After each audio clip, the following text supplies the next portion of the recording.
Hey everyone, it's Alexi Ouzas here from Exile Entertainment. In this video, I'm going to explore the question, is cinema really dead?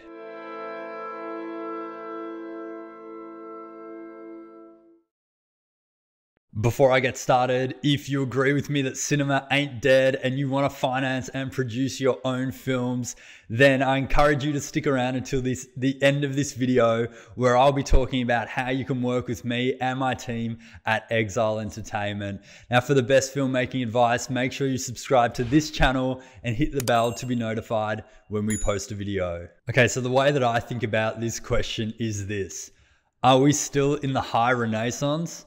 No. But is art dead? No. So the same goes for film. Film is a relatively new medium, and of course it absolutely exploded onto the scene in the 1900s with the invention of new technology that made it possible as an art form.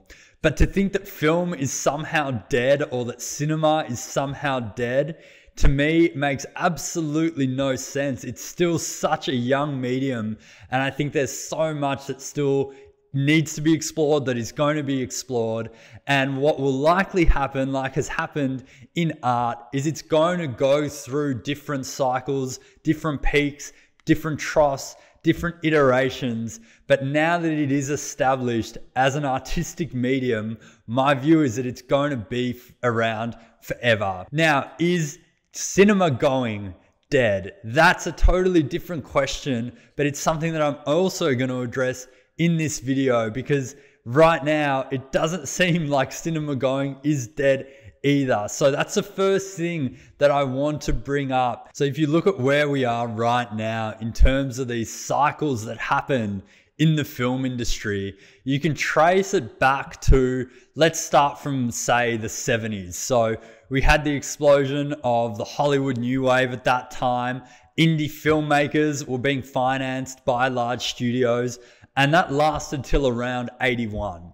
Then at 81, we had this kind of flip of the dynamic between the auteur and studios, and suddenly it was studios that had all the control, and they were the ones that were financing and producing big blockbuster films like Jaws and Terminator and those types of films. And that really happened all the way through the 80s. And what's interesting to think about is that what was happening in the film industry was mirroring what was happening in society. So in the 70s, of course, we were kind of still having the Cultural Revolution, or perhaps it was kind of towards the end of the Cultural Revolution of the 60s. But that was still very much part of what was happening at that time in society. It was still very anti-establishment, and that was really mirrored in the films. You had these anti-heroes that suddenly became the stars of cinema. Then in the 80s, everything kind of flipped on itself. In the US, you had Reaganism that kind of took over. You had this explosion of capital, and of course, cinema really replicated the same thing. So movies like Wall Street were indicative of what was going on out there in society. So it mirrored it in the same way. And then in the 90s, you again had this kind of flip of society. You had, even if you think about music, you had bands coming back in like Nirvana and the Chili Peppers, and film was doing the same thing. You had filmmakers like Tarantino, Soderbergh, Robert Rodriguez. And so again, you saw this kind of flip of society and then a mirroring between society and the film industry. Now, where this kind of gets interesting is the 2000s and then the era after that. And I think that what's happened in the last kind of 20 years is that the studios kind of took back control after the 90s. And we've just had this explosion of blockbuster films again. So these superhero movies that have completely taken over the studio system. Of course, there are still those filmmakers that can make the indie or filmmakers that started as indie filmmakers that can make big Hollywood films, but it really is the studios that are in the driving seat. What I find is really interesting is that now that the streamers have kind of come into the mix, my view is that it's created a whole new avenue for independent filmmakers. And if you look at some of the Oscar winners of the last 5 years, so I'm talking about Nomadland or Moonlight, those are really independent films, and they're films that have won the Best Picture at the Oscars. And so we might not realize it yet, but in my view, we could be going through, I don't know for sure, but I feel like we could be going through another reversal of that cycle. Now, I don't think that the studio movies are going to just finish, and I don't necessarily think that auteurs are going to start making films for major studios, but that's because streamers have now entered into the equation. And so you get filmmakers or films like Roma that are coming out, produced by Netflix, but that are extremely independent films that are even, now well-known directors kind of going back to their roots and going back to making really simple but highly artistic and then even highly commercial and highly critically acclaimed films. So in my view, we're kind of seeing this cycle again. And the reason that this is an important thing to realize when you're talking about the question of, is cinema dead, is just that cinema it goes through cycles, like the economy goes through cycles. It is a cyclical industry, and a lot of time it actually mirrors what's going on in society. And so if you think about the last 5 years, there has been, again, these grassroots movements through society that are, really people kind of really questioning things again but now on a much greater scale because of social media. And so we are seeing, I think, that being mirrored in the film industry and through other artistic mediums as well, like music. So this is one of the things that I do think is really important to kind of look at, understanding the history of the film industry, understanding how that parallels society, and realizing it is a cyclical game really helps you answer that question of, is cinema dead? Another thing worth looking at when exploring this question is actual data, and I'm talking about box office data here. So what's interesting to look at is that box office receipts aren't really declining dramatically. What we're seeing is that box office receipts have actually just plateaued over a number of years recently. Why this is interesting is that, of course, when discussing something like this, it's very easy to get emotional, but what you want to do is look at the numbers, and the numbers are suggesting that there isn't this great decline or this, huge fall off a cliff that's happened. Really, box office data is quite steady and has stayed quite steady over a number of years now, and that's been happening for some time.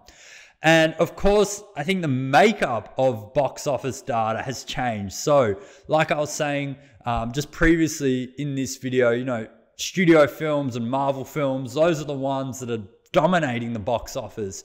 And that has come at the expense of independent films. But like I mentioned, now there's streamers are kind of stepping in and taking a lot of those independent films on, and that's data that's not public available, that we're not actually seeing. But when we look simply at the box office data, it is interesting to see that it hasn't kind of fallen off a cliff.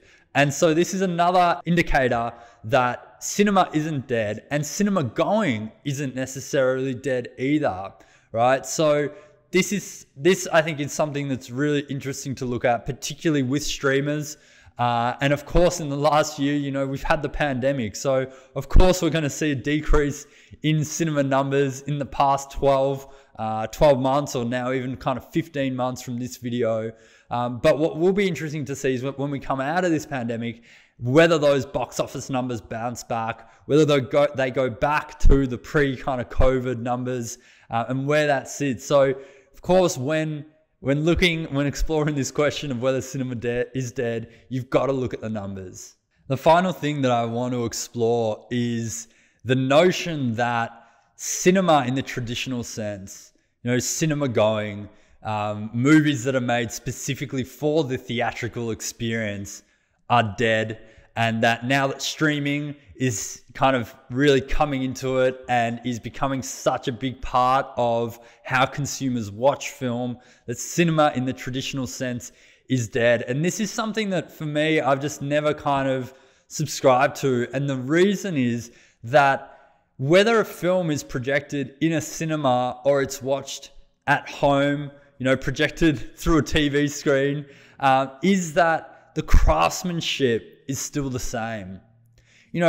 Sitting down and writing a screenplay, the work that goes into that, the way that you produce a film, the way that a film is directed, the way that performances are given, none of those things have changed. And the craftsmanship of making a film hasn't changed. The only thing that has changed is consumers' habits and how they want to actually watch that film.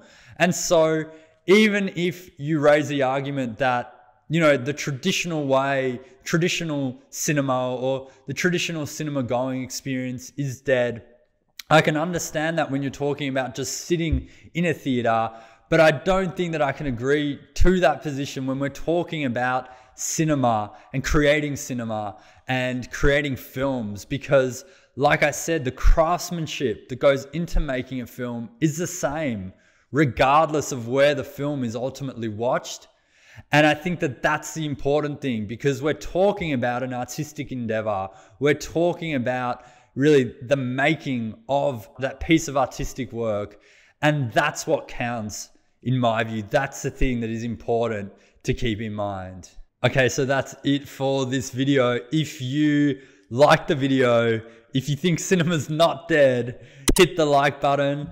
Leave some comments in the comments section below, and don't forget to subscribe to this channel. Now, if you think that cinema is dead, please leave some comments in the section below as well, so that we can start a discussion about why you think it is dead, why I think it's not dead, and maybe how we can find some middle ground. Now, if you're interested in working with me at Exile Entertainment, if you don't think that cinema or filmmaking is dead and you want to get in there and make some films yourself, then make sure you hit the link in the description below. Check out our website, learn a bit more about what we're about and how we work with filmmakers. And then if you're interested, you can set up a time to speak with me or a member of my team by following that link in the description below. And we can find out whether you're a good fit to work with us and whether we're a good fit to work with you on your project. And don't forget to check out these videos next on how to up your filmmaking game.